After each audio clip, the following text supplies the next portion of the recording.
Olá, ferrenhos, bem-vindos a mais um episódio do podcast do Damas de Ferro. Sou seu host, Rafael Zatinski, e hoje eu venho com uma frase do nosso grande Luiz Gama. Eu advogo de graça por dedicação sincera à causa dos desgraçados. Não pretendo lucros. Não temo represálias. E estou aqui com a minha co-host, né, Lohane Cardoso. Tudo bem, Lohane? Tudo bem, ferrenhos? Tudo bem, Rafa?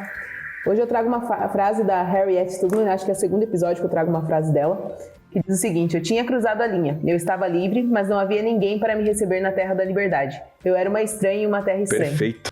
E eu estou com um grande convidado nosso aqui, um ferrenho nato, o maior blogueiro que temos aqui, né, do Damas de Ferro, o Paulo Grego, que é estudante de engenharia mecatrônica, fundador também do Stone Tech, né, e um grande entusiasta do liberalismo do século XIX. Tudo bem, Paulo? Tudo sim. Minha frase vai ser mais um questionamento.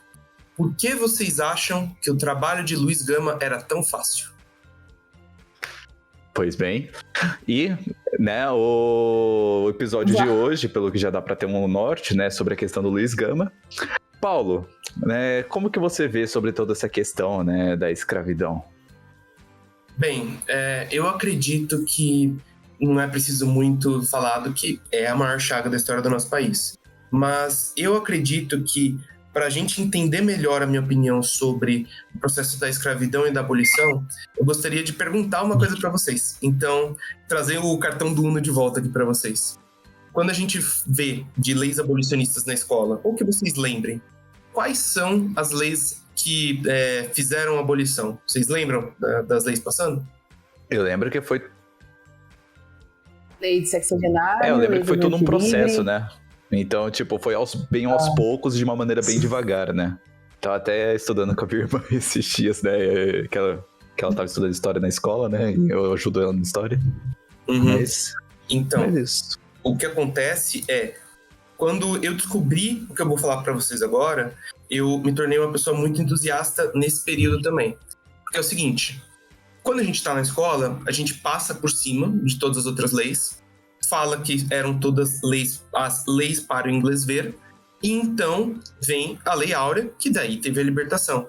Mas todo esse período provavelmente é o período em que os liberais brasileiros mais brilharam, e foi uma luta, assim, cinematográfica, uma coisa que daria para você fazer filmes e filmes sobre isso, sobre todas essas leis, sobre todas essas coisas. Então, deixa eu dar uma passada rápida sobre elas e falando dando um pouquinho mais de contexto do que a gente vê na escola. Pode ser? Claro. Ok. Bem, em 1831, a gente teve a Lei Feijó, que dizia que todo escravizado que chegasse aos portos do Brasil estaria livre. Essa foi uma lei que foi feita por pressão inglesa, mas que foi a única lei que seria, de fato, para inglês ver. As outras não eram. Mas o que acontece? A gente acaba muitas vezes nem vendo ela. O foco costuma ser começar pela Lei Bill Alberdin, de 1845, que nem era brasileira, era uma lei inglesa dizendo que a esquadra britânica mandaria prender e punir qualquer navio negreiro que tivesse encontrado pelos mares do mundo. E, ok, isso é uma lei britânica, botando um pouco mais de pressão nas coisas. Em 1850, a gente teria a Lei Eusébio de Queiroz, que ela faria uma proibição do tráfico. Mas uma coisa que pouquíssima gente fala é que ela ia se tornar uma lei para inglês ver, que nem a Lei Feijó, se em 1854 o pai do Joaquim Nabuco não tivesse feito uma lei Nabuco que fiscalizava a Lei Eusébio de Queiroz como se devia ser. Então, a gente tem uma pressão liberal, um movimento liberal aqui, que fez uma pressão para que a Lei Eusébio de Queiroz fosse passada. Então, passou a Lei Eusébio de Queiroz e não estava sendo fiscalizada. Aí o movimento liberal foi lá e conseguiu fazer com que ela fosse passada devidamente. Mais tarde, a gente teve a Lei do Ventre Livre, de fato, em 1871, que foi também conhecida como a Lei Rio Branco, que era do pai do Barão do Rio Branco, o cara da moeda de 50 centavos. E ele dizia que os filhos das escravas seriam livres. Tem um detalhezinho aqui que eu vou falar depois, mas tudo bem. E, por fim, a gente teve a Lei dos Sexagenários, que era a lei que dizia que os escravos de mais de 60 anos, depois de trabalharem 3 anos de graça, ou tivessem 65 anos, estariam livres. E, pasmem, essa provavelmente foi a lei abolicionista mais importante de todo o processo, depois da Lei Áurea, claro. Então, ok, eu passei tudo isso, eu passei todo esse contexto histórico para vocês. Volto para a pergunta, por que era tão fácil o trabalho do Luiz Gama? Eu particularmente nunca achei fácil, né? Porque na época que ele vivia, né? O cara basicamente se libertou lá, né? Eu não entendo direito a história dele, mas eu sei que o cara basicamente um escravo advogado na época, né? Que ele vivia, que nem terminou de fato a escravidão, era meio punk, né? Então, o Luiz Gama, ele na verdade, ele não nasceu escravo, ele foi vendido como escravo pelo próprio pai, e aí ele conseguiu a própria alforria, ele participou das aulas da Faculdade de Largo de São Francisco nos anos 60, 1860, e ele não podia ter o diploma, porque a faculdade não aceitava negros na escola. Mas ele, vindo todas as aulas, ele aprendeu o suficiente das leis para poder libertar escravos que estavam ilegalmente escravizados. Então, ele agia de graça, atuando, trabalhando para que os escravos fossem libertos. Mas aí que tá, por que eu digo fácil? O trabalho que ele fez em si não era fácil, realmente. Mas, poxa, tem história praticamente lendária de ele ter alforriado mais de 100 escravos de uma vez, coisas assim, sabe? Como que ele conseguia encontrar tanto escravo que estava numa situação ilegal, que ele conseguiria atuar e que ele conseguiria, mais ainda, conseguir vencer a causa? Como que ele tinha meios para conseguir encontrar tanta gente precisando ser libertada por problemas de lei e como ele conseguia ganhar tantas vezes? Não sei. Lohane, tu tem alguma ideia? Eu também não sei dizer. Graças à lei do Nabucco ou algo assim, ou eu estou viajando também, que eu acho que eles eram contemporâneos. Não era um pouco graças à lei do Nabucco, a lei Isabel de Queiroz, a lei Feijó. Mas não, a fiscalização da lei Nabucco era uma fiscalização ultramarina. Então, você tinha a lei proibindo o tráfico de escravos e a lei Nabucco ela fiscalizava para que os escravos não entrassem no Brasil. O que o Luiz Gama fazia, na verdade, foco nisso agora, foco nessas duas leis, já que você trouxe. A lei Feijó, de 1831, dizia que todo escravizado que chegasse no Brasil estaria livre. A lei Eusébio de Queiroz dizia que o tráfico negreiro era proibido e a fiscalização de verdade ela começou em 1854. Eu tenho dados da época trazidos pelo livro Emancipação dos Escravos, do Rui Barbosa, que estima que entre 1831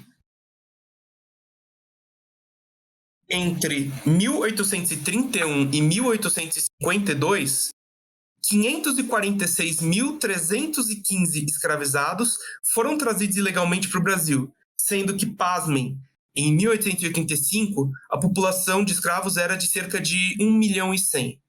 Então, assim, o próprio Luiz Gama chega a comentar isso. Mais da metade dos escravizados no Brasil era ilegal. O Luiz Gama, ele não precisava ir atrás de escravizados que estavam assim ilegalmente, porque a maioria estava. E isso é uma coisa que foca muito nesse processo do Brasil. Porque o processo era gradual? Porque tem um motivo para o processo ser gradual. E tem um motivo que tem a ver com essas coisas. Não, os senhores de engenho, eles tinham muito medo de que a abolição fosse feita por causa dos históricos deles. Mas acho melhor a gente fazer uma coisa. A partir de agora, ok? Lohane, Rafael e você que está acompanhando no Damas. Esqueça que a abolição aconteceu em 1888. Porque muita gente chega e fala, por exemplo, não, mas a lei dos sexagenários, ela foi uma lei que aconteceu muito perto da abolição. Não tinha motivo, era uma coisa para tentar frear e tal. Ninguém sabia. Ninguém tinha esse norte. E, inclusive, pasmem, a previsão para o fim da escravidão no Brasil era 1950. Por quê? Porque com o fim da lei do ventre livre, você tinha todos os escravizados que nasceram antes da lei, né? Pegando imediatamente antes, assim. E aí você teria escravizados até 1950, assumindo que eles viveriam uns 80 anos, alguma coisa assim. O próprio Joaquim Nabuco, na biografia dele, em Minha Formação, ele fala que ele não estava esperando que a abolição fosse acontecer rápido assim. Então, tenha em mente sempre que a abolição era vista como um sonho impossível. Era vista como uma coisa que todo mundo até dizia que achava errado, inclusive as pessoas, os senhores de engenho diziam que, né? Mas que ninguém achava que ia ser resolvido um dia. Eles tinham eles não trabalhavam com o imediato. Eles trabalhavam com, não, mas a gente não sabe e tal. É importante ter essa visão. Por quê? Porque o gradualismo, né? O gradualismo com que a escravidão foi tocada foi tendo isso em mente. Muita gente foi trazida ilegalmente, mesmo depois das leis serem passadas. O pessoal que nasceu depois da lei do ventre livre era comercializado normalmente, mesmo a lei tendo passado. Então, esse gradualismo era similar ao que a gente viu aqui na reforma da Previdência. As pessoas não queriam tacar a reforma da Previdência. Então, o que falavam? Não, eu não sou contra a reforma. Eu sou contra ela do jeito que ela está agora. Eu preferiria que fosse uma coisa totalmente diferente. Inclusive, no livro da Joseli Mendonça, o Entre a Mão e os Anéis, ela comenta que os abolicionistas eles falavam que eles preferiam os não abolicionistas falavam que eles preferiam a abolição total ao que estava sendo proposto. Então, até a lei do ventre livre era vista como um negócio de, meu Deus, sabe? Então, eles... Pode falar. Paulo, desculpa te interromper, só uma pergunta.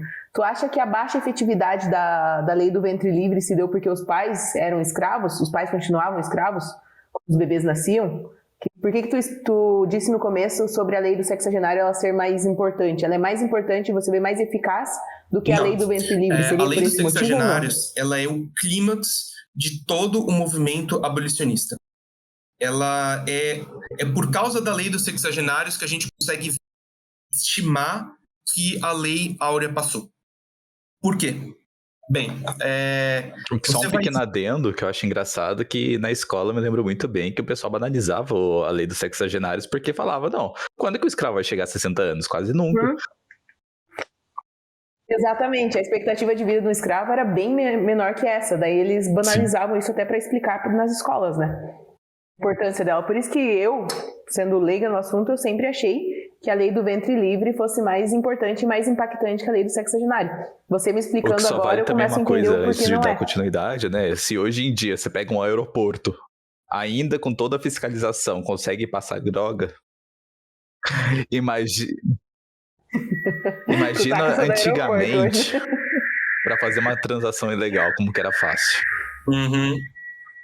Inclusive, pasmem, as pessoas do Ceará, elas aboliram a escravidão 5 anos antes do resto do Brasil, porque o negócio de escravos ali não estava ficando bom, então eles venderam grande parte dos escravos que eles tinham para o sul e sudeste, e aí, com quase nenhum escravo, eles começaram a falar, não, a gente é contra a abolição, é contra a escravidão.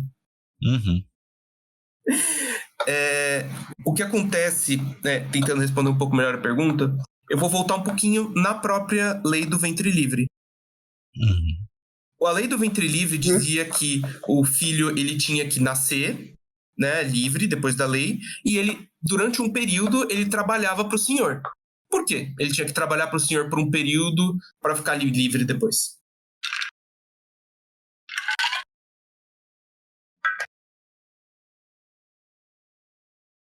Que pagar isso daí, a liberdade dele, não sei. Sim, não. Você acertou o ponto. O ponto é indenização. E isso é um ponto que fez com que a lei dos sexagenários se tornasse uma lei tão importante nesse processo.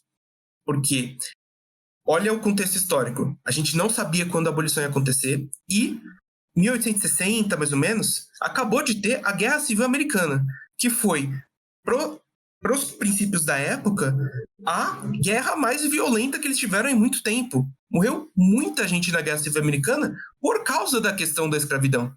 E você tem também outro referencial, o Haiti, que em 1804 eles fizeram uma revolução dos escravizados negros contra os seus opressores brancos, e eles tinham, entre as pautas, matar todos os brancos. Então, os senhores, eles tinham muito medo da abolição. Eles tinham medo, não apenas porque eles ficariam sem, mas eles tinham medo de que o Brasil descambasse numa guerra civil americana. Porque o Brasil tinha motivos para descambar numa guerra civil americana.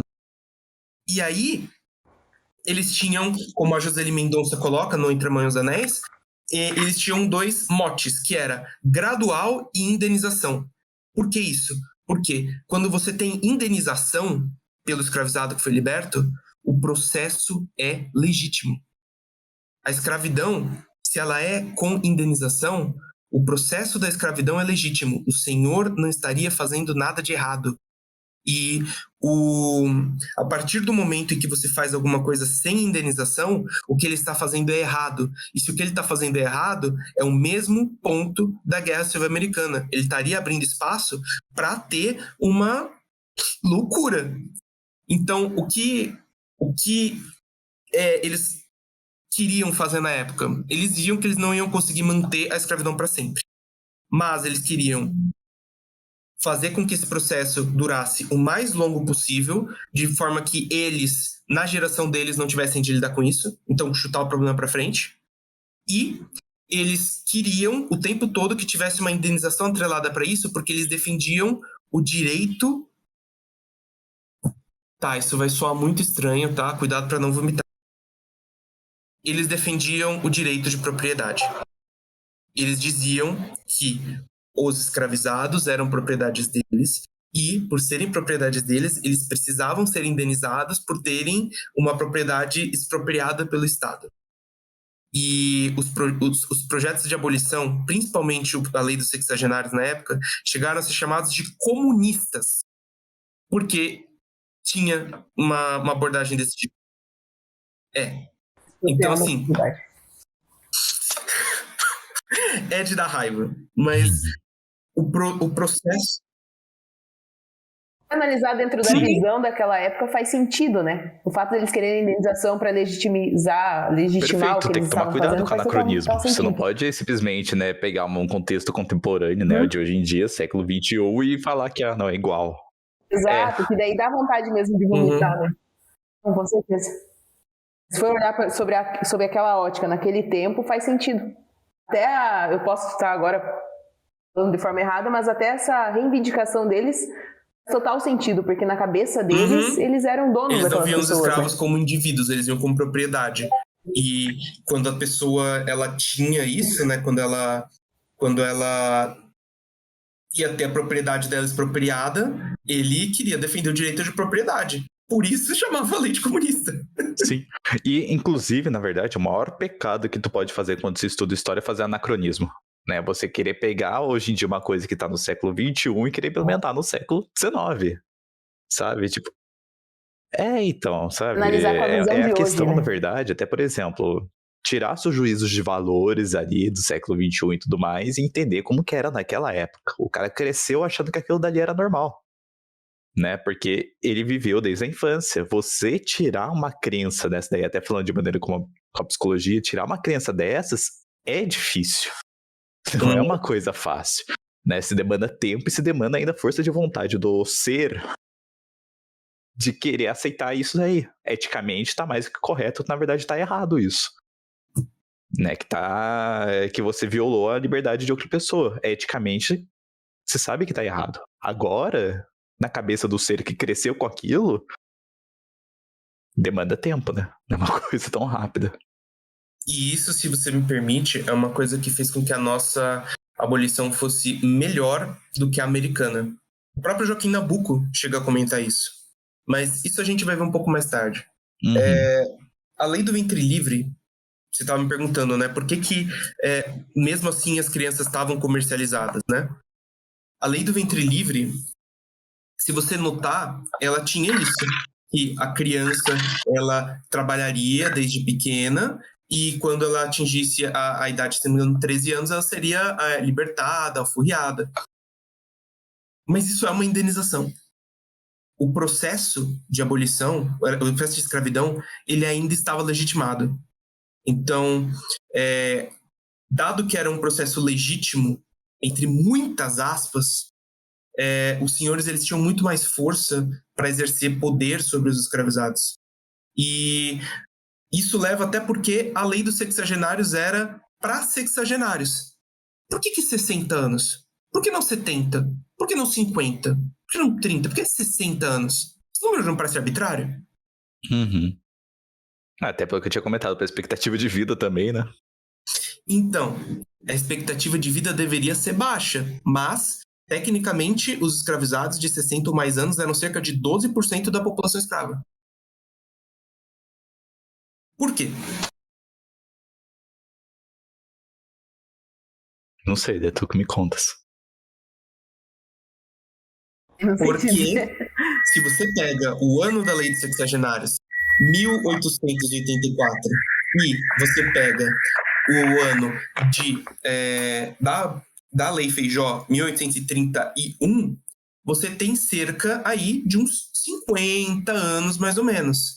A Lei dos Sexagenários, ela é a Lei dos Sexagenários porque, para escapar da Lei Feijó, escapar da lei lá de 1831, os donos mentiam a idade dos escravos. Então tinha muito escravo com mais de 60 anos no registro, no papel, que não tinha mais de 60 anos. Isso foi feito depois com a lei do ventre livre, que crianças que nasceram depois da lei do ventre livre tiveram as suas idades mentidas para que elas cabessem fora da lei do ventre livre. Então, era uma fraude em massa dos registros dos escravos e permitia que a lei Feijó fosse burlada e a lei do ventre livre fosse burlada, porque as idades eram falsificadas, porque você tinha um descontrole burocrático gigantesco na situação da escravidão no Brasil, que permitia que essas leis sendo muito indiretas, elas acabassem sendo burladas. Então, veja, por exemplo, a lei Feijó, ela dizia que qualquer escravizado que chegasse no Brasil seria libertado, mas ela não proibiu o tráfico. Aí teve a lei Eusébio de Queiroz, que proibiu o tráfico. Então, não vai chegar mais escravo no Brasil. E os escravos que estão aqui? Tinha comércio interno de escravizado entre os estados. O Ceará fez muito isso, vendeu muito para cá, pro Sul e Sudeste. Passa a lei do ventre livre, então, que beleza, a partir de agora não vai ter mais escravizado, porque os que estão nascendo agora já vão ser libertos e a gente lida só com o do passado. Esse processo gradual de você tentar abolir a escravidão indiretamente sem nunca questionar o princípio dela, sem nunca questionar a legitimidade dela. E aí você teria indenizações sendo dadas para os senhores de escravos pelos alforriados. E pasmem, isso foi um dos motivos bem depois da proclamação da República ter ganhado força no final. Porque os senhores, principalmente o pessoal do Sudeste, se amontou na causa republicana porque eles queriam, eles tinham esse sonho deles de que se eles chegassem ao poder e derrubassem o Dom Pedro, eles iam conseguir ganhar a indenização depois. Olá, ferrinhos! Vocês sabem que nós do Damas de Ferro estamos em praticamente todas as plataformas digitais? Estamos no Spotify, YouTube, Instagram, Facebook e ainda o mais importante, nós temos nosso próprio site. Lá você encontra artigos sobre todo tipo de tema atual que envolva a liberdade ou a falta dela. Mas não perca tempo e acesse damasdeferro.com.br e nos siga nas redes sociais. @c.damasdeferro. Estamos te esperando lá. Bom episódio. Bem, tudo que eu falei para vocês até agora é um processo que é anterior aos anos 80, 1880. O próprio Luiz Gama, ele atuou entre os anos 60 e os anos 80 e ele morreu em 1882. Então, nesse período, dado tudo que eu descrevi, cai no que o Joaquim Nabuco comenta sobre esse período na biografia dele. Ele diz que nessa época, os abolicionistas estavam combatendo sozinhos, entregue aos próprios recursos. A liberdade era um sonho impossível ainda, porque você ser abolicionista era, no mínimo, ser tratado como louco, no máximo, ser tratado como arruaça. Você tinha o caso do Nabuco, e você tinha até conservadores que eram a favor da abolição. Caso o Visconde do Uruguai, por exemplo, não era uma coisa liberal, era abolicionista, e conservador era escravagista. Nesse caso, até esse ano, tanto o Partido Liberal quanto o Partido Conservador eram escravagistas. Você tinha liberais e conservadores dentro desses quadros, mais liberais realmente, mas você tinha liberais e conservadores dentro desses quadros que eram abolicionistas, mas eles ainda eram minoria.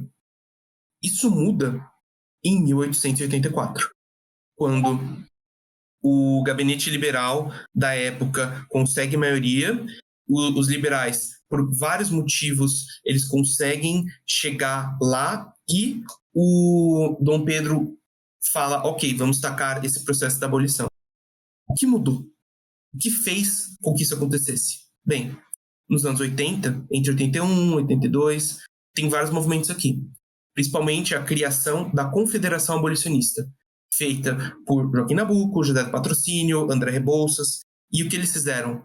Eles uniram todos os movimentos abolicionistas do país numa confederação, num grupo coletivo que ia lutar pela abolição. E aqui é uma coisa que o Joaquim Nabuco fala, que a abolição do Brasil é melhor do que a dos Estados Unidos porque ela não aconteceu pela guerra, ela aconteceu pelo convencimento. Como que aconteceu nos Estados Unidos?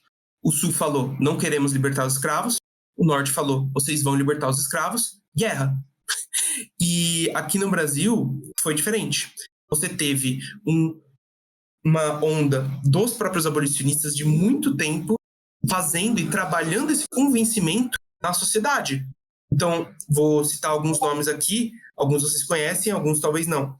Claro, o Nabuco, ele atuou na esfera política como um político mesmo e publicando o abolicionismo.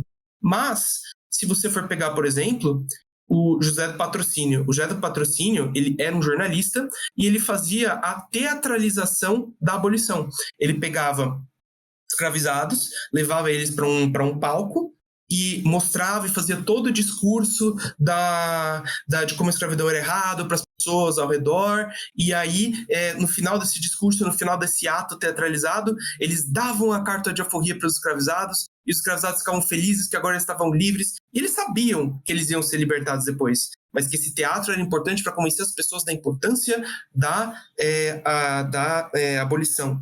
E com isso eles juntavam dinheiro para fazer um fundo que seria responsável por fazer as alforrias das pessoas. Você tinha o João Clapp. João Clapp, ele é um liberal que é muitas vezes esquecido, mas ele foi pioneiro na parte de você providenciar educação para esses escravizados pós-libertos, né, pós-alforriados, e tentar dar uma estrutura para eles. Ele foi responsável por angariar muitas pessoas, entre mulheres, operários, classe média no geral, para a causa abolicionista. O Rui Barbosa, ele é famosíssimo por ter convertido as Forças Armadas pro abolicionismo. Essas propagandas abolicionistas, elas estavam muito fortes na época e elas estavam atuando de baixo para cima para convencer a sociedade de que isso era uma causa necessária. E o Partido Liberal, em 84, quando eles ganharam a casa, eles ganharam as eleições, eles finalmente fizeram a conversão para uma pauta mais pró-abolição. O Nabuco, ele comenta que, em 1884, o Partido Liberal aderiu a essa causa. Tinha quadros dentro que eram contra ainda, mas isso era uma das pautas do partido, segundo o Nabuco. E aí a gente vai chegar no clímax de tudo isso, no porquê que eu falei que a lei dos sexagenários ela era uma lei tão importante assim. Porque, vamos revisar um pouquinho. O que eu falei desse processo todo que vocês lembram, que vocês conseguem me passar? Vai ser importante porque eu vou falar agora. A importância da lei ali que começou a fiscalizar para impedir o tráfico dos escravos, que eles entrassem no Brasil. A questão da fraude dos registros para burlar a lei do sexagenário e a lei do Eusébio Queiroz também. Acho que até o momento é o que eu sei. E de forma daí resumida. tu tava falando Diz aí, também Rafa. sobre a questão de que parte dos liberais eram a favor da escravidão e partes contra, né? Junto com os conservadores também, né? Só que começava a surgir uma pequena minoria que ainda era contra a escravidão. Até que, na verdade, você estava falando da parte de 84, onde que, de fato, os liberais começaram a aderir mais ao liberalismo. Então, vamos pensar um pouquinho. A Lohane comentou, né, que tinha muita parte das fraudes nesse processo gradual. E realmente tinha. E tinha também a questão da indenização, que era a questão em que os senhores eles queriam que o processo fosse legitimado. Então, a escravidão deveria ser abolida da forma mais indireta e longa possível, sendo em nenhum momento questionado o sistema escravidão. Eis que, em 1884, quando Dom Pedro II passa para o primeiro-ministro da época, presidente do Conselho de Ministros, Sousa Dantas, a missão de fazer um projeto que fizesse a abolição, ele propusesse uma lei que libertasse escravos sexagenários sem indenização. E isso é uma coisa a se levar em conta. Por quê? Porque, de novo, eles não sabiam o que ia acontecer depois. Eles não sabiam que a escravidão ela ia ser abolida em breve.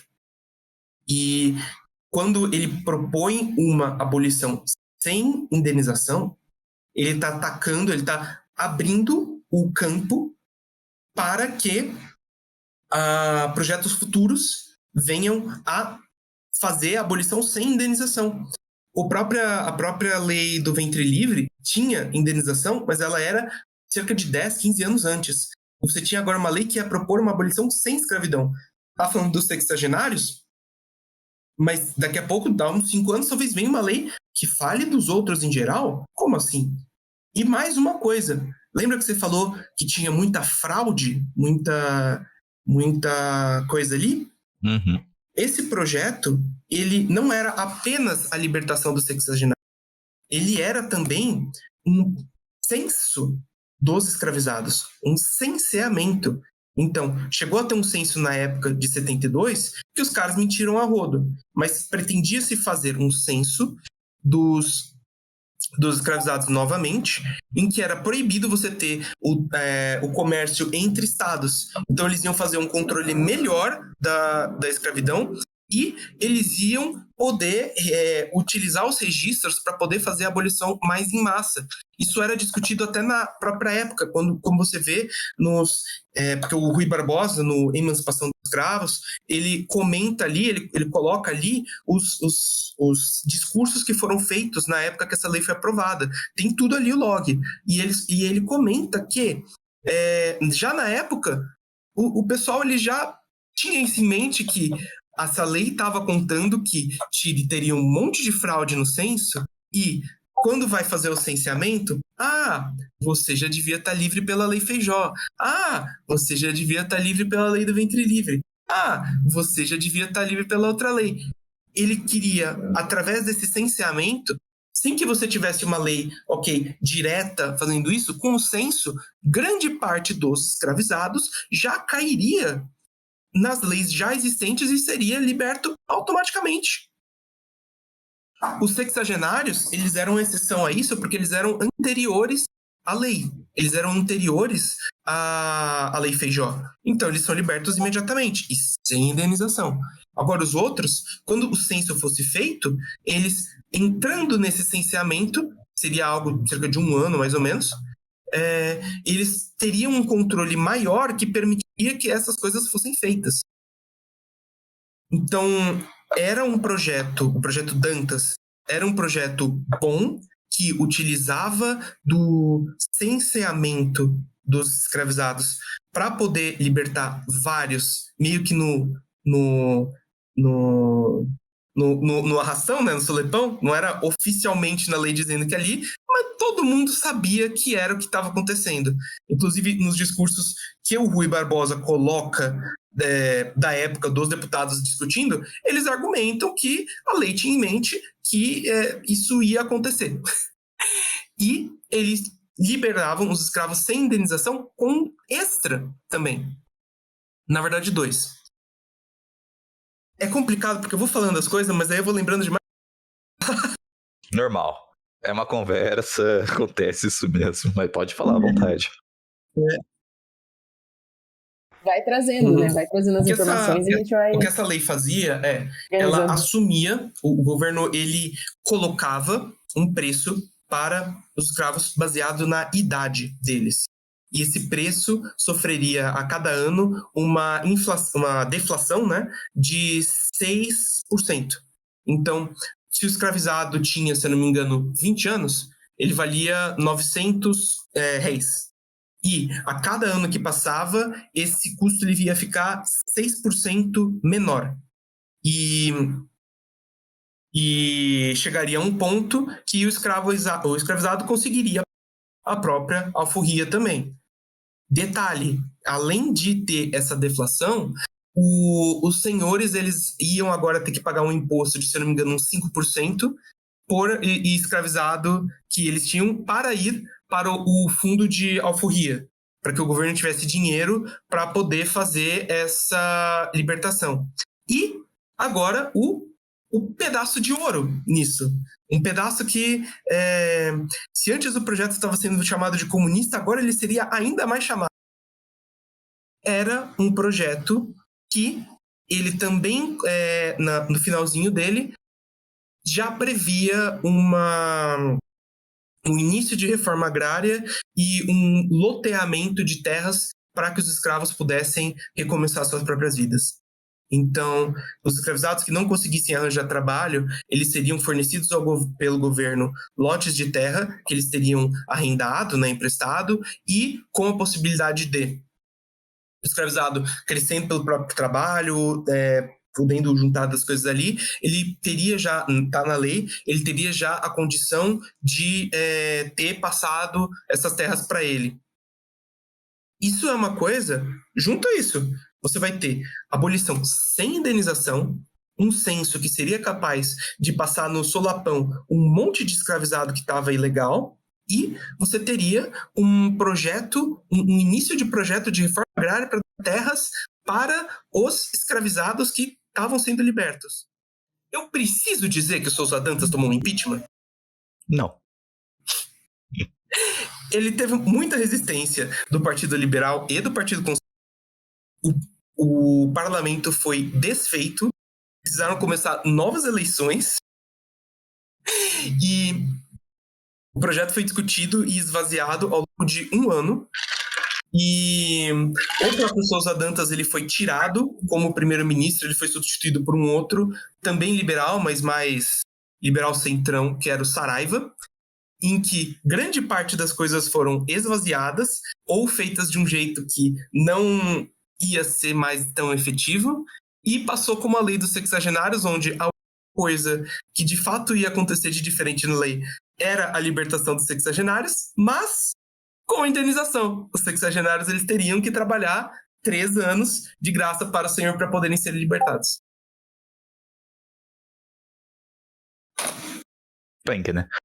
Só para ter uma noção, tu sabe me dizer qual data que estava acontecendo toda essa questão? 1884 a 1885. Até 85, né? Isso daí foi tudo num período só de praticamente 1 ano, né? Sim, período de 1 ano. Você Entendi. tem tudo isso no período de 1 ano. Então, o Dantas, ele faz esse projeto que a própria Joseli, ela comenta que o Rui Barbosa, ele foi extremamente a favor desse projeto, dizendo que ele forneceria a ideia de libertação que a lei do ventre livre estava faltando. E esse projeto ele foi muito polêmico na época, chamado até de comunista, porque ele estava fazendo uma abolição sem indenização aos senhores, e era um projeto que já esboçava inícios de uma reforma agrária condições a esses escravizados. Era um projeto que, através do censeamento, tinha um perigo de que aos senhores de que muitos escravizados deles fossem libertados no solapão, porque estava tudo legal. Você tinha um estouro perfeito aí. E o que aconteceu? Você teve o Dantas tendo de passar por processos de volta de o parlamento sendo desfeito, ele sendo tirado e colocado o Saraiva no lugar, que deixou a lei inócua. Eu acho que o maior caso para mostrar como a lei Saraiva ela era muito similar ao que foi proposto pelo projeto Dantas, mas mudando pontos aqui e ali que tornassem ela inútil, foi que vocês lembram aquela parte que eu falei antes de os escravizados que não conseguirem trabalho seriam oferecidos lotes pelo governo, onde eles poderiam trabalhar e poderiam arrendar como terras próprias depois, né? Uhum. No projeto do Saraiva, que foi o que passou depois, foi colocado que os escravizados que não conseguissem encontrar trabalho seriam mandados para colônias rurais sendo regidas por disciplina militar. Na prática, um campo de concentração. Muito parecido, só que inútil. Uhum.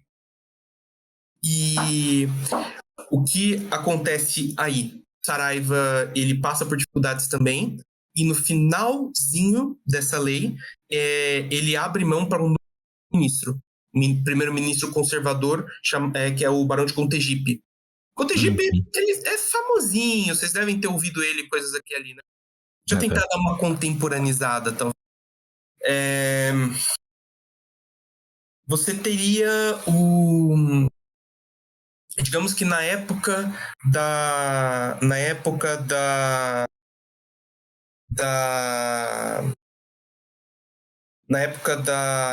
reforma da Previdência, você teria o Rodrigo Maia sendo tirado e colocado para atacar a reforma da Previdência e passar ela no final.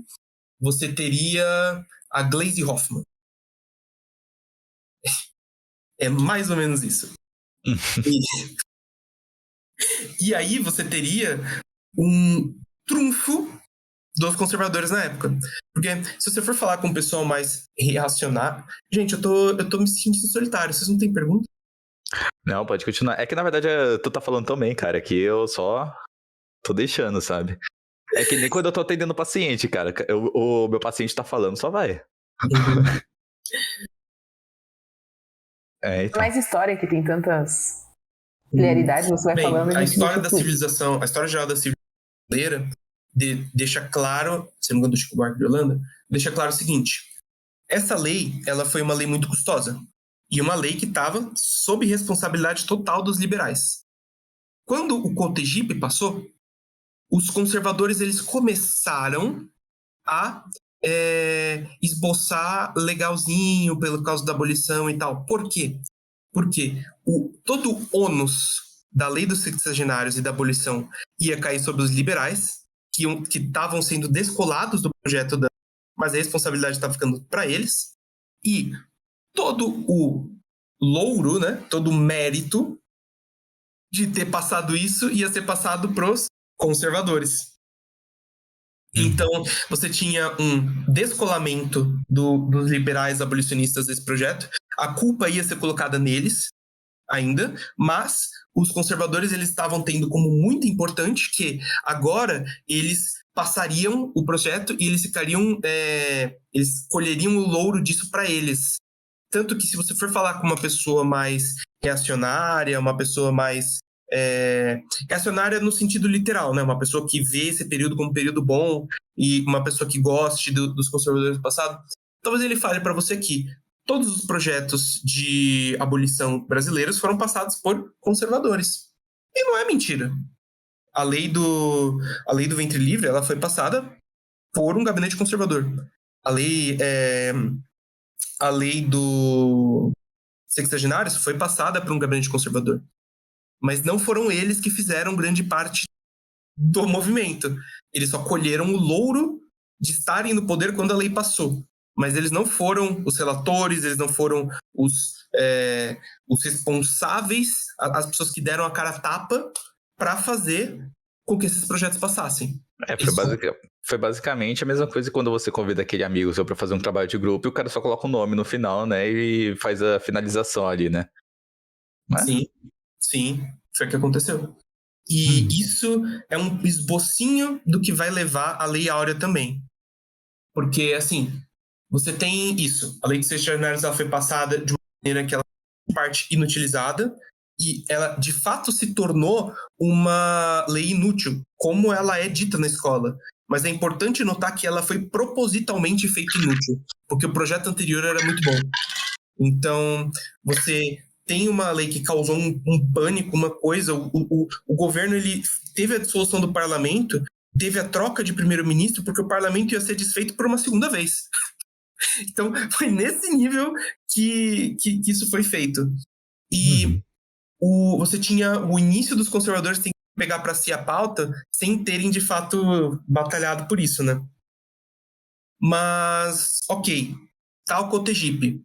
O Cotegipe tá lá, a lei de sexagenários passou. O que o Cotegipe fez? Ele começou a passar várias leis e decretos que faziam a perseguição dos abolicionistas. Então, por exemplo, tornar ilegal você providenciar refúgio a pessoas que estavam escondendo ou aliciando escravizados. Caso famoso, José Seixas Guimarães, do Quilombo do Leblon, que ele tinha um quilombo abolicionista onde os escravizados podiam fugir ali e se esconder. E a camélia virou um símbolo da abolição porque o quilombo dele, né, a fazenda dele no Leblon, tinha uma plantação de camélias. Isso o Cotegipe tornou ilegal. E chegou ao ponto, em 86, de o local ser denunciado e a Princesa Isabel e o Dom Pedro II meio que derem um chega para lá para que nada acontecesse. Tanto que a Princesa Isabel recebeu, todo ano do José Seixas de Magalhães, ela recebeu camélias. Mas você teve uma perseguição do Cotegipe aos abolicionistas muito forte, porque o Cotegipe ele era provavelmente um dos políticos mais linha dura de escravidão daquele momento, sabe? Ele realmente via essas coisas de liberal como arruar, essa coisa que tinha que se causar e tal, e ele foi atrás disso. E chegou num ponto que os liberais eles estavam enfraquecidos.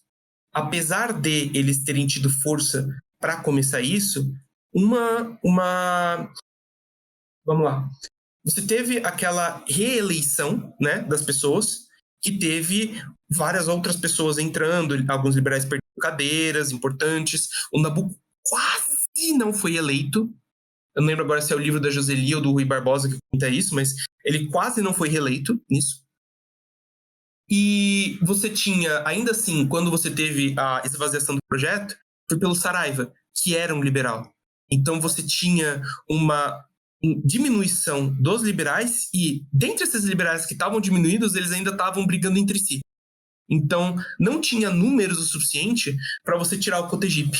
Não tinha forças para se tirar o gabinete que agora estava, né?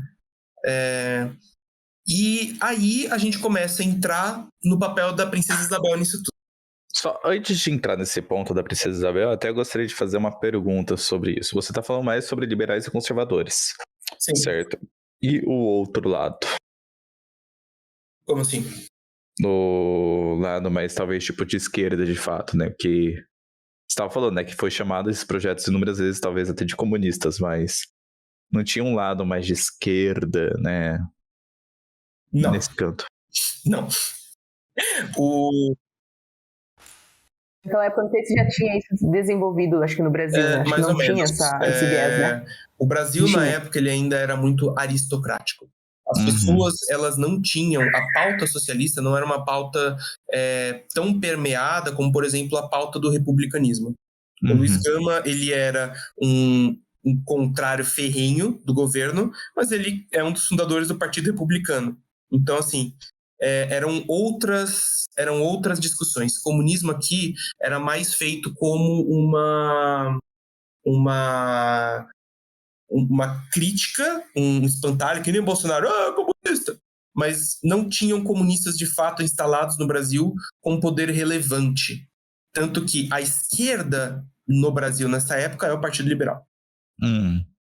Até porque, na verdade, eu tava até vendo esses tempos, a esquerda em si só começou a aparecer mais no Brasil depois de todo aquele negócio dos 18 lá, eu esqueci o primeiro nome, Revolta dos 18, né, que daí depois acabou indo pra coluna Prestes em si, né, que daí começou ali a apresentar mais ideias de esquerda, né. Se você quiser tentar cravar uma coisa por cima, talvez 1911 foi a greve geral de São Paulo. E se você quiser mais por cima ainda, 1922, com a Semana de Arte Moderna substituindo grande parte da cultura anterior e trazendo as ideias comunistas mais para um mainstream. Até então era uma coisa meio que tipo só inexistente, né? Não tinha relevância. Você não tinha participação popular significativa. O período imperial, ele tinha pessoas que eram a favor, mas essas pessoas em grande parte eram aristocráticas. Tanto que o meu grande motivo para começar a estudar o século XIX foi André Rebouças, que é um exemplo de engenheiro para mim. Mas ele não conseguiu permear a participação política tão forte porque ele não era de uma família que tinha isso há tanto tempo. Ele era filho de um político, sim, um político também negro e que, diga-se de passagem, era conselheiro pessoal da família real, tanto ele como o pai dele. E o Rebouças, ele atuou como um industrial, praticamente pessoas chamavam ele. Mas ele não tinha tempo de tribuna como o Nabucco tinha. Como que chamava ele? Desculpa, cortou. André Rebouças. Isso. Inclusive o André Rebouças, pasme, ele é um liberal muito próximo dos princípios de liberalismo libertário americano, mas ele é o pai da ideia de reforma agrária no Brasil. Porque o pensamento dele era uma mistura do James Haberton. Ele acreditava que o Brasil estava fadado a ter problemas e nunca ir para frente, porque você tinha poderes muito fortes impedindo as coisas de avançar. O Rebouças merecia um podcast só para ele. Ele é praticamente um John Galt brasileiro. Mas o ponto é, ele acreditava que, devido à aristocracia e os senhores de engenho, o Brasil precisava de um contraponto. O Brasil precisava de um equilíbrio. E ele começou a advogar pelos jeitos da democracia rural no Brasil. Ele achava que, enquanto os escravizados não tivessem um lote de terra, não tivessem esse poder de terra não fosse tirado dos senhores para que os escravizados também tivessem isso, o Brasil não iria para frente. Tanto que muito comunista gosta de usar a frase dele de meu projeto não é comunista, eu luto apenas pela democracia rural. É uma visão da época de que os senhores, os aristocratas tinham muito poder e uma pessoa burguesa, uma pessoa que lutasse pelos méritos, uma pessoa que tentasse essas coisas, ela não teria sucesso porque ela seria boicotada. O Rebouças, anteriormente, ele achava que isso seria resolvido apenas pela classe burguesa, mas no final da vida dele, anos 80 mais ou menos, ele passou a acreditar que a monarquia seria esse poder que faria o contrapeso. Onde a gente estava? Tá falando sobre a Princesa Isabel, tu ia entrar nela, na verdade. Perfeito. A Princesa Isabel, ela é muito atacada hoje em dia porque ela é um mito. Muita gente fala que ela é um mito o quê? Desculpa, cortou o microfone. Ela é um mito fundador. Ah, tá. Ela é atacada dizendo que uma pessoa que não teve um papel tão grande assim na abolição e um papel de uma pessoa que não foi assim tão importante e relevante para... Isso é verdade e não é ao mesmo tempo. Por quê? Ela não era uma aproveitadora que veio pela ideia da monarquia de última hora para tentar trazer o louro para a monarquia e começar alguma coisa. Ela realmente acreditava na causa ora tardiamente. Tá cortando um pouco o microfone, ô Paulo. Acho que quando tu baixa um pouquinho o tom, daí corta o microfone porque não detecta. Ok, a Princesa Isabel, ela é tratada como uma pessoa que ela foi uma aproveitadora, que de última hora tentou trazer a pauta da escravidão para a monarquia colher os louros disso. Isso é verdade, não é ao mesmo tempo. Porque a Princesa Isabel, ela tinha um desejo genuíno de causar a abolição, apesar de tardio. E nisso a gente tem que lembrar de novo que ninguém esperava que a abolição aconteceria em 1888.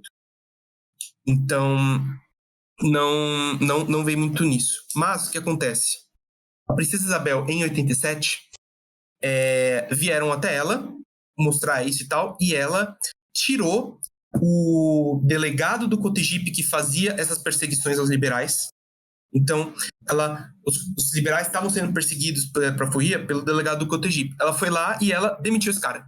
E ela colocou fazendo isso, ela colocou o Cotegipe numa situação em que ele foi retirado e foi colocado no lugar dele um outro conservador que era da dissidência abolicionista.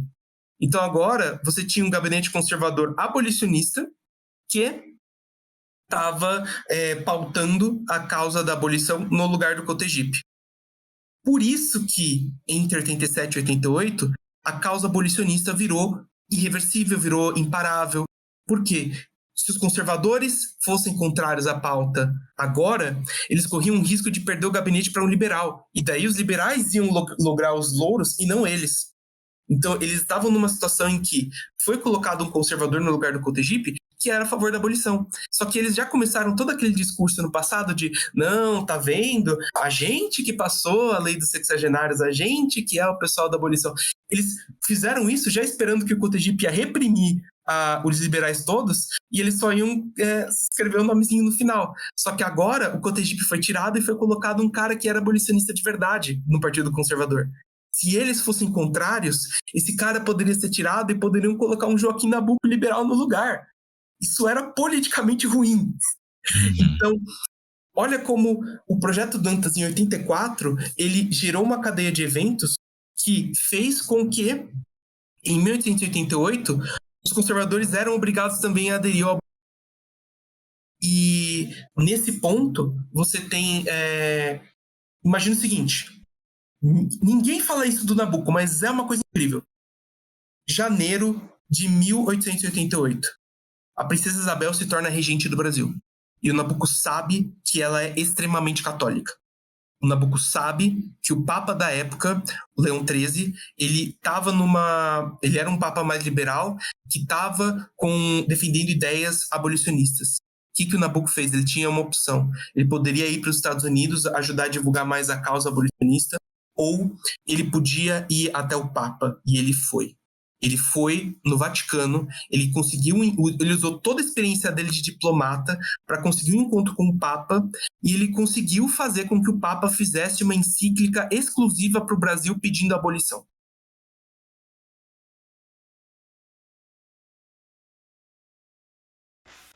Inclusive, em plurimis, se eu não me engano. Vê lá.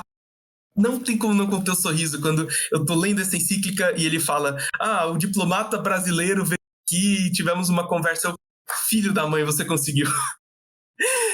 Mas o que acontece? A Princesa Isabel, ela não teve contato com essa carta até que fosse tarde demais. Porque os escravagistas conservadores da época, eles fizeram de tudo para segurar essa informação chegasse aqui. Porque eles sabiam que a encíclica passou. Se a gente deixar isso passar, a Isabel vai assinar essa abolição. E eles contiveram até mais ou menos uma semana depois da abolição. Porque a Isabel, sem ninguém mandar, ela foi lá e ela passou a abolição. Passou a Lei Áurea. E a Lei Áurea sem indenização. Uhum. Você tinha, então, todo esse processo que foi capitaneado por muitos liberais. Falei de vários aqui. Nabucco, Rebouças, Patrocínio, João Clapp, Rui Barbosa, Luiz Gama, vários. Foi um processo que foi provavelmente o processo mais importante na história do liberalismo brasileiro. A gente teve liberais que eram estudados na pauta liberal, na doutrina liberal, que estavam passando esses valores e conseguindo vantagens e difusões das ideias liberais. Não apenas no campo social, mas no campo econômico também. O Rebouças, ele era um crente ele era um crente laissez-faire mesmo, ele acreditava que o que a gente precisava era de nível de iniciativa e espírito de associação. Só isso e as coisas se resolvem. Você tinha tudo isso, você tinha Isabel, e aí a gente pensa, tá, por que não continuou depois?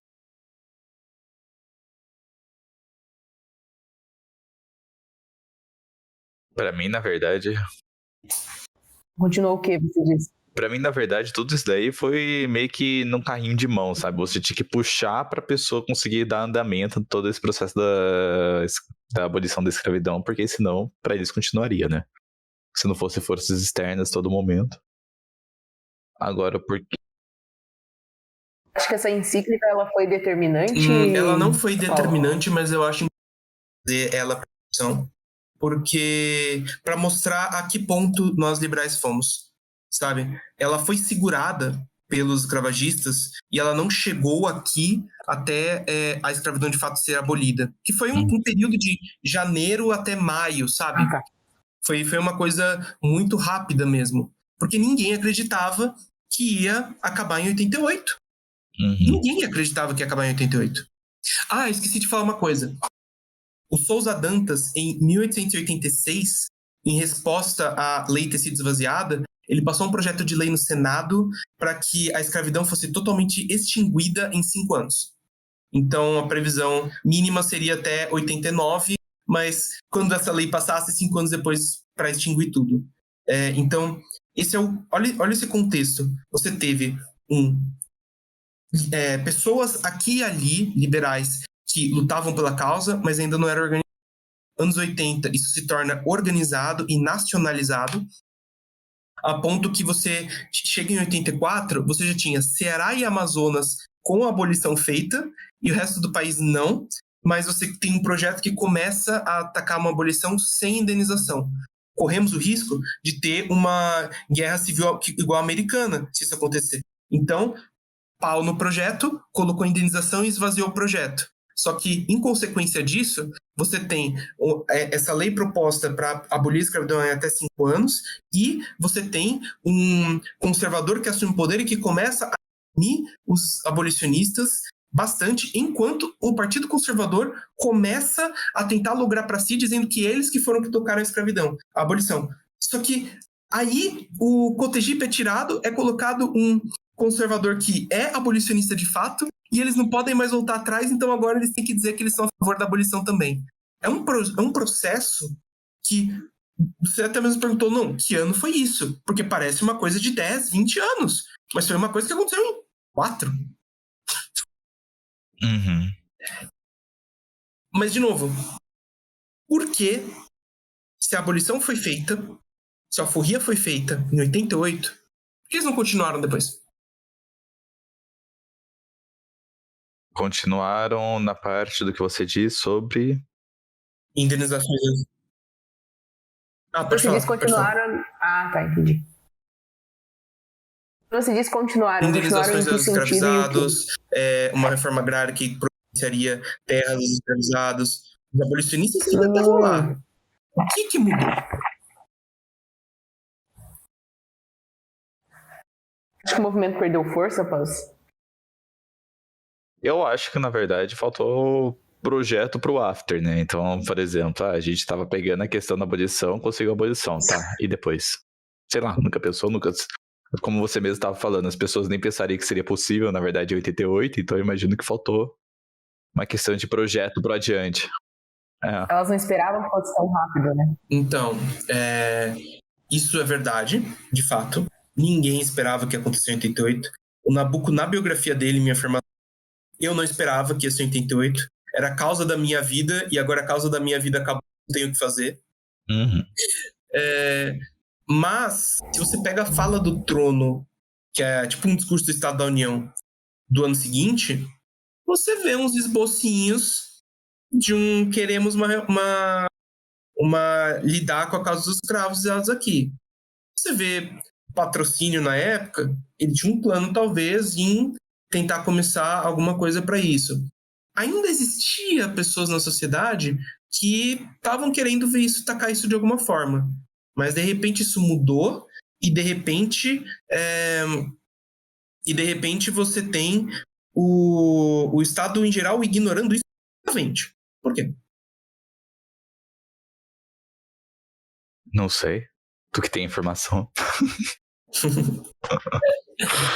Bem, você tinha um movimento na época, o pessoal até fala a Guarda Negra, que era uma guarda pessoal da Princesa Isabel, tacada pelo Patrocínio, porque os republicanos da época, eles, não todos, mas alguns tinham como pauta que se eles tomassem o poder, indenizações poderiam acontecer. Havia medo de que se eles tomassem o poder, a Lei Áurea seria revogada. Tinha muito disso sendo passado nos burburinhos da época.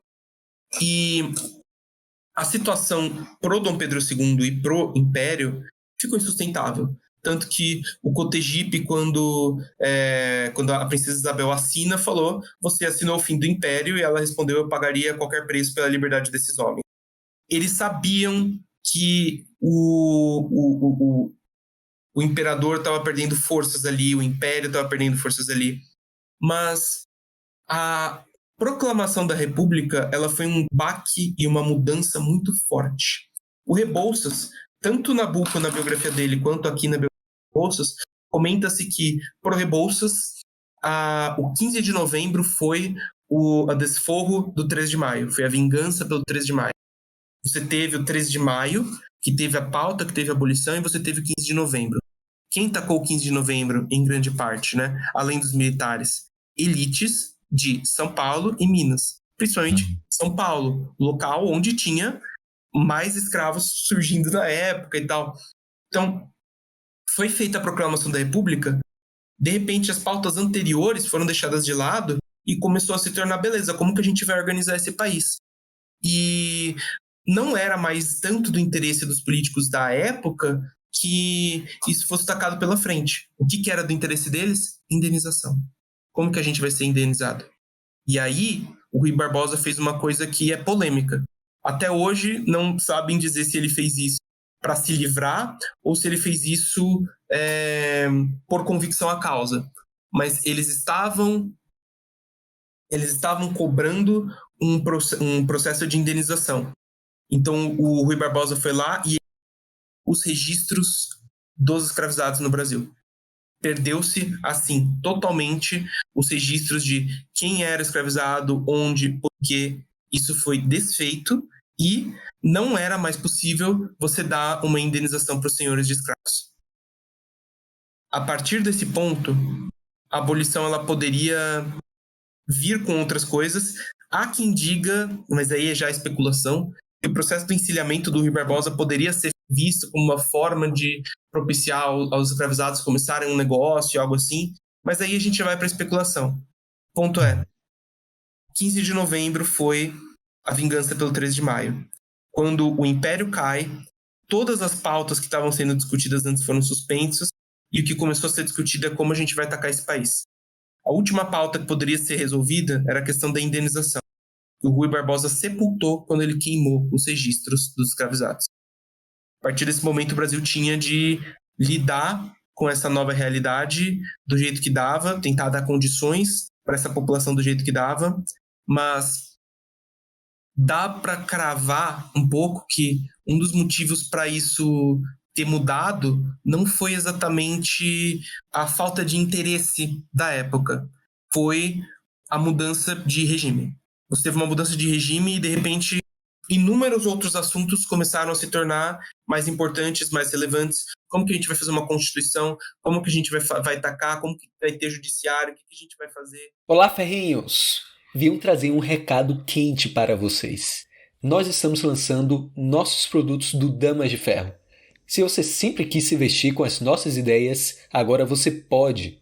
Nós estamos com camisetas e canecas exclusivas, com estampas que você não vai encontrar em nenhum outro lugar. Tudo isso com a qualidade garantida que a Viés, Nossa parceira tem. Então não perca tempo, corra agora para adquirir no site da Viés, viesbr.com. Fico por aqui e bom episódio. O foco mudou. É como que pegando finge que a gente está em 2019, a reforma da Previdência.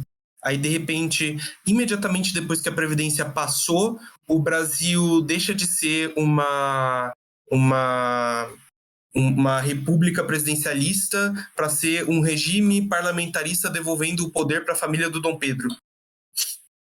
As conversas que vão ser tacadas a partir de agora vão ser como é que vai ter Supremo, como é que vai ter 3 poderes, como é que vai as discussões elas passaram a ser outras. E dado que as pessoas que tinham muito poder na região eram as pessoas de São Paulo e Minas, mas São Paulo, que tinha interesse entre os escravagistas da época, você tem entre as pessoas que eram os republicanos, você tinha uma deixa disso agora, vamos falar de outras coisas, sabe? Eles sepultaram a causa dizendo, não, já teve abolição, vamos construir o país, né?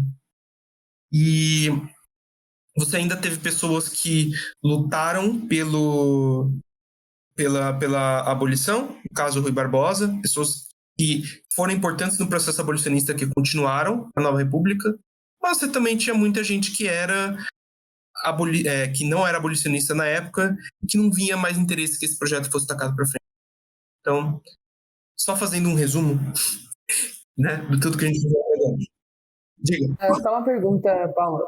Tu acha que a mudança de foco, os escravizados pós-abolição terem sido ignorados, tu acha que isso ecoou durante todo o século XX? Em relação a eles? Eu não tenho estudo no século XX. A minha área de especialização é século XIX. Mas eu posso te dar uma estimativa pelo que eu li no livro da... Cortou o livro. O livro da Juscelina Mendonça, Entre a Mão e os Anéis. É o nome do livro. Ela comenta assim que os escravizados nessa situação, eles não foram passivos em relação a isso. Claro, você tinha grandes revoltas, fugas em massa, você tinha tudo isso acontecendo. Mas você tinha também muitos escravizados que lutavam pelos seus direitos legalmente usando as leis que surgiram. Ela há diversos casos no livro dela de escravizados da região de Campinas mesmo que utilizaram-se da lei dos sexagenários, da lei do ventre livre, para poder reivindicar os seus próprios direitos. Então você tem assim, apesar de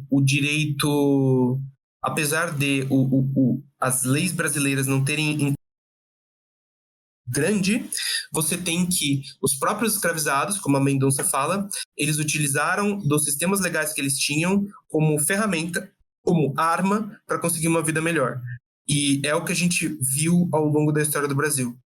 Uma população que sofreu muito e que pelas próprias mãos está conseguindo cravar as suas conquistas, está conseguindo cravar as suas forças para além desse sistema político que a própria Mendonça fala no livro dela.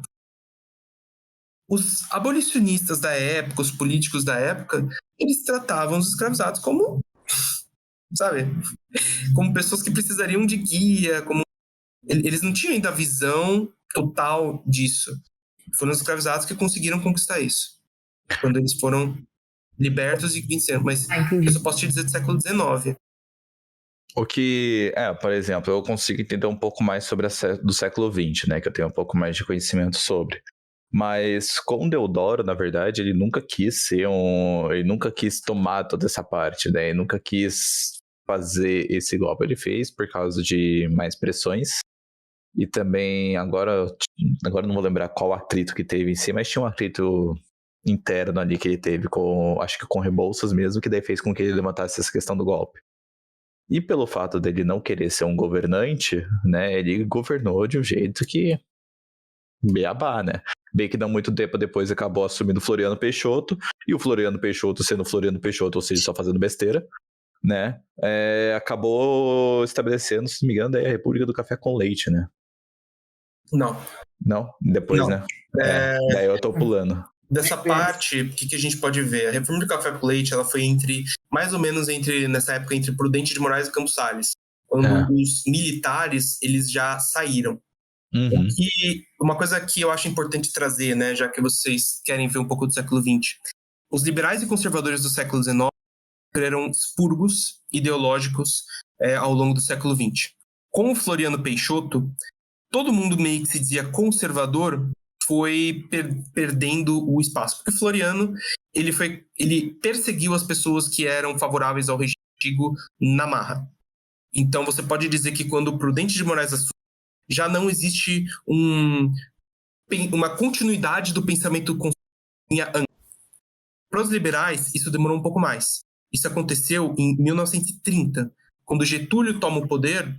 Todo o pensamento liberal, toda a tradição liberal que antes foi perdida. Antônio Paim fala disso no livro dele, A História do Liberalismo no Brasil, que os liberais, imediatamente depois que acabou Vargas, eles não tinham mais contato com a tradição liberal anterior e eles não tinham mais vontade de ter esse contato. Porque ficou muitos anos e você não tinha mais essa continuidade. As ideias caíram em desuso, foi tipo, as ideias do meu avô, sabe? Não teve uma continuidade. Então você tem esses dois expurgos dos pensamentos vigentes da época. Mas antes tô vendo até aqui, na verdade, né? Antes da junta governamental, né? Que acabou depois indo Getúlio Vargas em seguida, daí teve o café com leite, né? Não, o café com leite... Foi a República do Café com Leite foi Campos Salles. Campos Salles, né? Então, daí do Campos Salles, daí, tipo... Eu sei que, na verdade, começou a virar um reboliço daí, que era um bando de pessoas que só faziam pros bens dos próprios cafeicultores, praticamente, né? Então, era uma venda de votos a rodo, onde que a fiscalização aí parecia que, na verdade, até conseguiu piorar, que até defunto conseguia votar, né? Isso no Império tinha também. Isso é Brasil, não é Brasil República, né? Isso é Brasil. Até hoje é assim. Então. Mas teve uma questão que a gente teve nosso primeiro presidente negro, né, também, né? Foi o Nilo Peçanha, né? Nilo Peçanha. Apesar de que no caso do Nilo Peçanha, isso, se eu não me engano, eu posso estar errado, isso foi uma pauta que ele trazia... Ele não trazia diretamente, tipo, ele foi indiretamente trazido, né? Ele foi indiretamente eleito, e a pauta da raça dele foi uma coisa que só foi defendida depois da morte dele. Assim, as pessoas defendiam isso, claro, mas ele pessoalmente não trazia isso. Eu não sei se o período que ele trazia como algo como tópico, né? Mas ele foi o nosso primeiro populista. O niilismo era muito... Niilismo de Nilo, né? Ele era muito forte na época. Ele foi o nosso primeiro populista. Bem, né, a gente conseguiu abordar bem, né, toda essa parte da escravidão, né? Lohane, tu gostaria de dar mais alguma consideração, assim, mais consideração final sobre todo esse tema? Eu achei que foi importante para a gente conseguir também contextualizar, porque como o Rafa havia falado no começo, a gente sempre passa por essa questão das leis ali de forma bem superficial e a gente não entende todo o contexto. Então essa explicação que você trouxe deu uma boa clareada na mente e mostrou mais uma vez como os liberais eles foram importantes nesse movimento, né? Mas que tenha se perdido no decorrer da história, eles foram de extrema importância no movimento. Eu acho que na apostila não ensina nada sobre Brasil. liberal, tá? Eu digo isso daí porque minha irmã estuda numa escola que relativamente é boa e dá uma pincelada por cima ali de qualquer jeito na parte da escravidão, né? Só basicamente falando o que a pessoa buscava, melhores condições de vida, o que eles conseguiam, marginalização, tal, sabe? Tipo, daí lei tal. Meio... O Antônio Paim, ele comenta isso, porque a nossa historiografia, ela é positivista marxista. Então ela começa com positivismo, depois marxismo. E a nossa historiografia é a historiografia da... Por que eles iam falar bem do Brasil Império? Entendeu? Então, a história do Brasil começa com o Brasil República. Tudo que veio antes é menosprezado. Sim. Isso é o famoso questão histórica que daí, tipo, conta a história de quem venceu, né? Mas, né, e você, né, Paulo? Gostaria de dar alguma consideração final? Só frisar nisso, né, de que esse foi um período dos liberais mais brilhantes. e um período em que a gente tem que sempre lembrar que os escravagistas eles queriam gradualismo e indenização. Eles queriam ser vistos como legítimos e eles queriam que o projeto demorasse o máximo possível para que não acontecesse com eles. Vamos tentar lembrar, então, de como a gente vê isso no Brasil de hoje em dia. A reforma da Previdência é um exemplo claro, mas vamos pensar como isso continua até hoje, em projetos que isso continuam até hoje, né? O que hoje a gente discutiu aqui pode ser visto no cotidiano. E também, né, Paulo, quais livros, assim, 3 livros, assim, ou até mais, que você considera importante, né, para as pessoas que estão assistindo o episódio? Bem, o primeiro livro que eu precisaria recomendar seria O Quinto Século, que é a biografia de André Rebouças. A biografia de André Rebouças é um livro que eu sinto que passa bem a história do Brasil ao longo desse período, através da imagem de Rebouças. O segundo livro que eu recomendaria é Minha Formação, a biografia de Joaquim Nabuco, que mostra bem, também pelo lado do Nabuco, como essas coisas aconteceu. Mas detalhe, ler primeiro Minha Formação e depois O Quinto Século. Por quê? A autora, Maria Alice, no Quinto Século, argumenta como o Nabuco, pasmem, ele era tipo o Brás Cubas. Na biografia dele, ele escreveu de uma forma que não necessariamente era o que estava acontecendo ali. Ele puxou sardinha pro lado dele, pros pensamentos dele. E ler o Quinto Século, a Maria Alice consegue mostrar, comparando, como a visão do Nabuco não necessariamente era o que aconteceu na época e como a gente tem coisas diferentes acontecendo ali. Como, não vou dizer que é uma mentira a biografia do Nabuco, mas é uma construção. E ler o Quinto Século é uma coisa que pode te dar uma visão geral melhor do que ler só pelo Nabuco. Por fim, se eu fosse dar um terceiro livro para ser lido, eu diria que Entre a Mão e os Anéis, da Joseli Mendonça, seja um bom livro. Ele pega especificamente a Lei dos Sexagenários, não pega tanto o Projeto Dantas, mas é um livro legal para mostrar que todo esse processo que a gente falou hoje não foi uma coisa só de políticos, de aristocratas. A população escravizada, em geral, também se utilizou dessas leis e dessas discussões todas para, do jeito deles, cravar o próprio futuro. Então você tinha pessoas utilizando da lei dos sexagenários, utilizando da lei do ventre livre, utilizando das coisas que eram direitos deles para lutar pelos seus direitos. Então, Minha Formação, Quinto Século, Entre a Mão e os Anéis. Perfeito. Né, Paulo, eu gostaria de agradecer, né, de você estar fazendo esse episódio aqui conosco, né, até próximas oportunidades de pegar até talvez outros conteúdos ou até se aprofundar mais, né. Pra mim, na verdade, quando fala sobre história é super bem-vindo, porque eu adoro história, né? E, bem... Ficamos até mais como espectadores hoje, né, Rafa, como entrevistadores, porque é um assunto que cativa e você vai indo. Não, porque assim, é um assunto que instiga e a gente a ouvir. Então, agradeço também pela participação. Agradeço também pelos nossos ouvintes por estar ouvindo esse episódio. E até um próximo. Até mais, ferrenhos. Tchau.